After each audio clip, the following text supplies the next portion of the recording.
So, hi guys! Welcome back to my vlog. So, ayan na nga, birthday na ng aking mahal na ina. So, bumili ako ng 10 pirasong buhay na manok. So, ayan, kinakatay na nga ng uncle ko, ng kapatid ko, para ihanda sa birthday ng aking mahal na ina. So, napaka-busy namin sa umagang yan kasi nga, hapon, yun ang birthday celebration ng aking nanay. As in, pinaghandaan ko talaga to guys kasi nga alam ko na magsi-70 na ang aking nanay. Yun kasi ang pangako ko sa kanya guys na pag 70th birthday niya ay bibilang ko siya ng isang baboy tsaka handaan ko siya ng bongga. Kasi ngayon lang naman ako naghanda sa kanya ganyang birthday na bongga kasi nga 70 na siya. So nagpapasalamat ako na kahit papano nakarating siya sa edad na 70 years old. Diba guys? Kasi sa panahon ngayon, Diyos ko, swerte mo na pag nakatungtong ka ng 70 sa edad na yan. So, ayan na nga guys, gumagawa ko ng dessert. Yan yung aking first time na gawang dessert na brownies. So, ginaya ko lang si Chef Obang. Nag-search din ako sa Facebook ng mga dessert para pandagdag sa dessert ng aking mahal na nanay sa birthday niya. So, ayan na nga, nagluto ako dyan ng brownies. So, ang gamit ko dyan ay margarine, dapat butter, kaso hindi na ako nakahanap ng butter kasi syempre sa probinsya mahirap maghanap ng mga ingredients sa mga ganyang lutuin. So, kung ano lang yung available, so yun yung binili ko, yung margarine.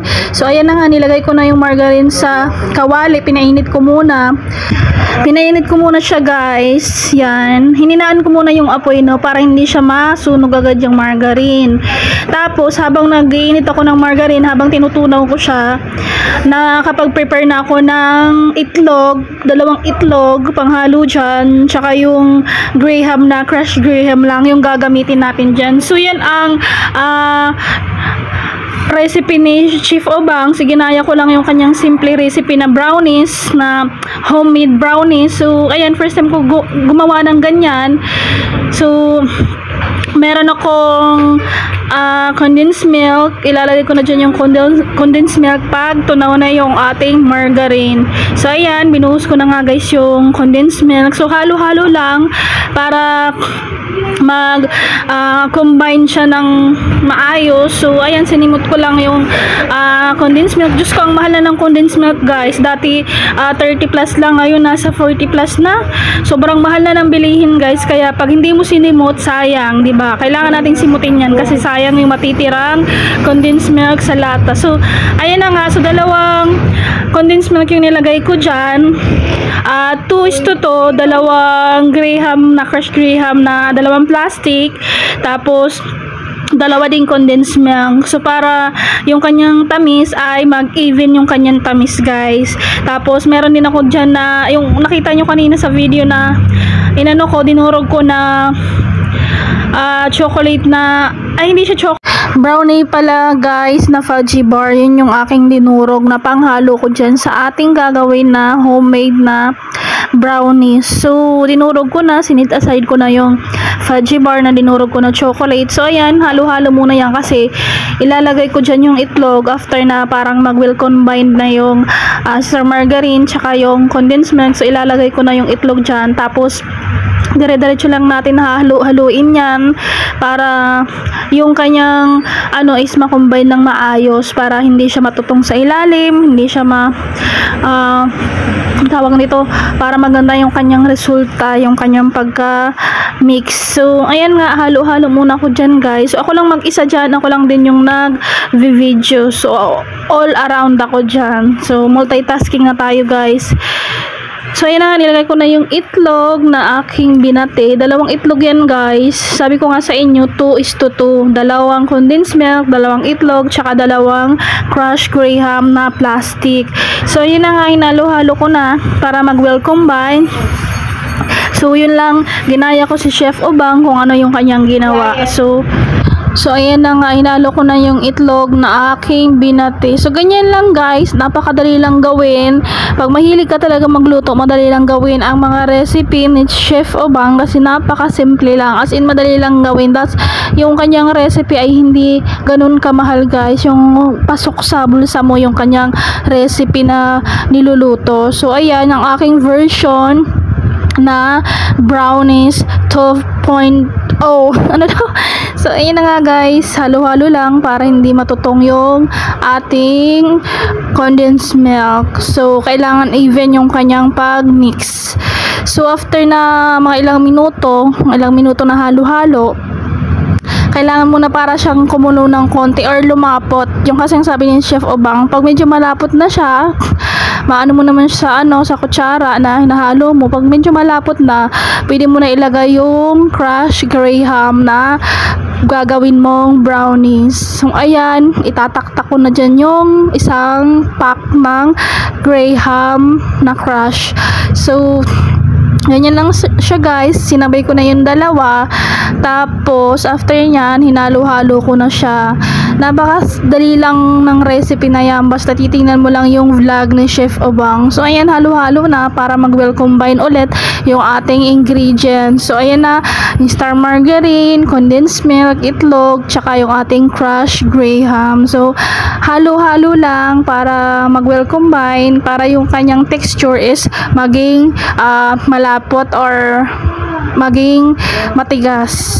Yung parang hindi naman siya totally matigas, yung parang medyo parang soften lang siya na brownie. So ganyan lang siya guys, napakadali ng ating recipe.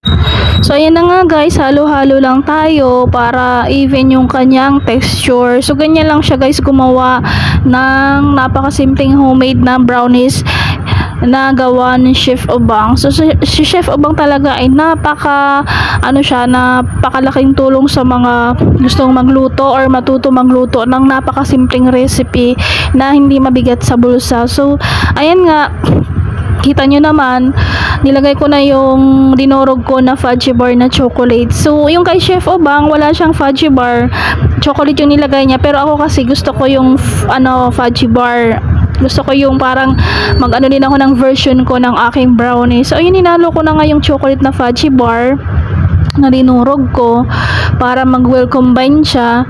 So, kita nyo naman yung parang lumalapot na yung texture niya. Napakadali lang talaga niyan guys. As in, gawin nyo din sa bahay nyo kung gusto nyo ng brownies na dessert or yung parang pampatanggal umay pagkakain mo. So, ganyan lang siya, madali lang. Napakamura lang ng ingredients na yan. So, isa yan sa mga dessert na ihahanda ko sa birthday ng aking mahal na ina. So, marami pa akong dessert na gagawin. So, yung iba kasi tapos na. Kaya, iyan naman yung sumunod na pangalawa na kokwa naman yung nilagay ko. Same lang din yung ingredients, pero iba lang yung parang toppings ko dyan or halo. Yung parang flavor ba. Kasi yung una fudgy bar na chocolate. Ngayon naman, yung pangalawa is cocoa na chocolate. So, parang wala din naman pinagbago. Pero, medyo na meron na wala.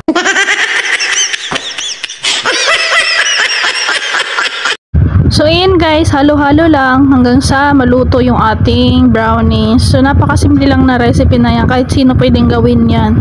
So, makita nyo naman na parang nagko-combine na siya. So, hanggang sa lumapot siya ng lumapot, hanggang sa ganyan na ang texture. So, nilagay ko na siya sa lagayan. Tapos, lalagyan ko na lang siya ng toppings na Chips Delight. So, chocolate din siya. Dinurog ko lang din yan para pan-topping sa ating brownies na luto na. So, ayan, ang una kong salang ng aking brownies na ang flavor ay fudgy bar. Tapos, toppings ay Chips Ahoy.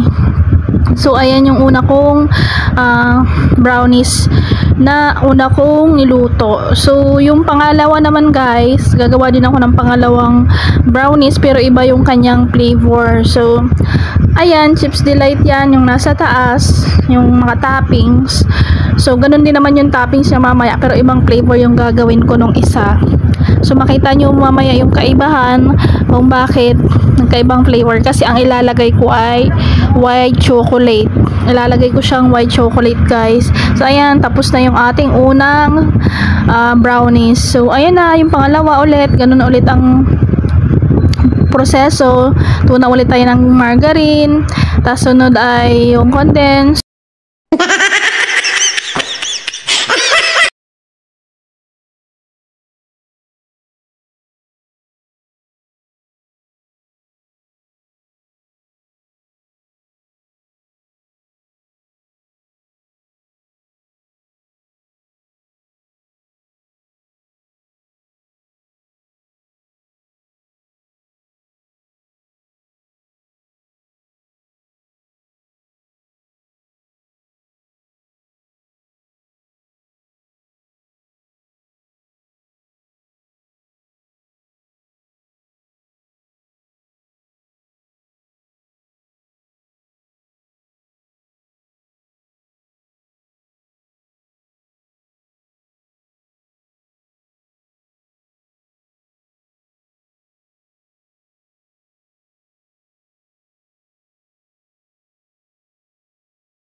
So nakita niyo naman guys, yan na yung ating pangalawang salang ng aking brownies. So ang flavor niyan ay white chocolate na may halong dark chocolate. So hindi naman siya totally dark. Tapos yung una kong sinalang ay yung flavor nun ay fudgy bar na chocolate. So iba-ibang flavor. Tapos yung pangalawa naman ay cocoa yung nilagay ko.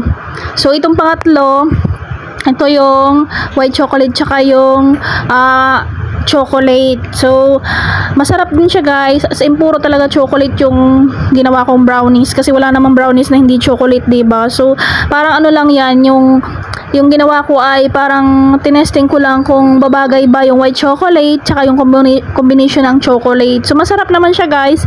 As in, tanggal talaga ang umay mo kasi matamis. So, ayun, dinagdagan ko nga ng cocoa, yung parang kinumbine ko na para masarap yung kanyang lasa. Masarap naman yung kinalabasan guys. So, ayun lang. Ayan lang nagtatapos ang ating cooking show. So, thank you for watching. Sana mag-subscribe kayo sa aking YouTube channel and mag-follow kayo sa aking Facebook page. So, thank you so much. So, sa susunod ulit na luto at cooking show. Bye!